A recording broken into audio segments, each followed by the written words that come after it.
కార్యకర్తలని సంఘటితంగా ఎలాగ పనిచేయించుకోవాలి అన్నటువంటిది తెలుగుదేశం దగ్గర చూసి నేర్చుకోవాలి వైఎస్ఆర్ కాంగ్రెస్ పార్టీ.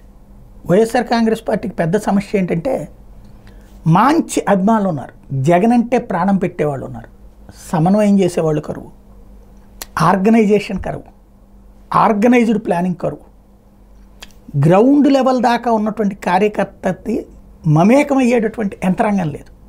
తెలుగుదేశం పార్టీలో ఒక ఆఫీస్ నడుస్తుంది, దానికి ఒక లైబ్రరీ ఉంటుంది, ఒక క్యాంటీన్ ఉంటుంది, ఒక సిస్టమ్ ఉంటుంది, కార్యకర్తలు వెళ్తే సమాధానం చెప్పేటటువంటి యంత్రాంగం ఉంటుంది, నాయకులు అక్కడ ఎప్పుడూ అందుబాటులో ఉంటారు, మాట్లాడేవాళ్ళు ఉంటారు. ప్రతిపక్షంలో ఉన్నప్పుడు కనీసం 15-20 మంది నాయకులు ఉండేవాళ్ళు ఎప్పుడు ఆఫీస్కి అందుబాటులో.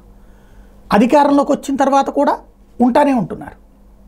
అదే వైఎస్ఆర్ కాంగ్రెస్ పార్టీకి ఆఫీస్కి వెళ్తే దిక్కు దివాణం ఉన్నది, ఆఫీసే తీసి పడేసి క్యాంప్ ఆఫీస్లో పెట్టుకున్నటువంటి పరిస్థితి. ఇప్పుడు కొంత ఉంటున్నారు, స్వయంగా జగన్మోహన్ రెడ్డి ఉంటున్నారు. అదే సందర్భంలో సమన్వయం చేసుకోవడం, గ్రౌండ్ లెవెల్ నుంచి ఉండేటటువంటి కార్యకర్తల్ని సిస్టమ్ లేదు.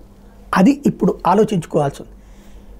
ఆర్గనైజేషన్ అంటే ఆఫీస్కి వెళ్తే టైంకి పొద్దున పూట్ల టిఫిను, మధ్యాహ్నం భోజనం, సాయంత్రం స్నాక్స్, రాత్రి భోజనం, ఇవి ఎన్టీఆర్ ట్రస్ట్ భవన్లో ఉంటాయి.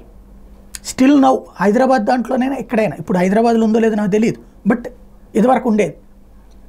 అలాగే ప్రెస్ వెళ్తే ప్రెస్కైనా ఆ టైంకి వెళ్ళినప్పుడు ఆ ఏర్పాటు ఉండేది, ప్రెస్ ఐడి కార్డు పట్టుకెళ్తే ఉండేది.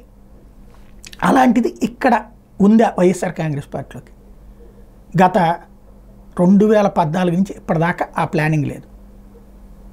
రోజు తెలుగుదేశం పార్టీ రోజుకి 4-5 ప్రెస్ కాన్ఫరెన్సులు పెట్టిస్తుంది.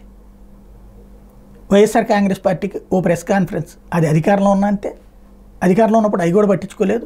ఏదన్నా టీడీపీ వాళ్ళు విమర్శిస్తే ఒక కౌంటర్ అంతే. ఆర్గనైజేషన్గా నడపడం ఎట్లా అన్నది వైసీపీ తెలుగుదేశం దగ్గర నేర్చుకోవాలి.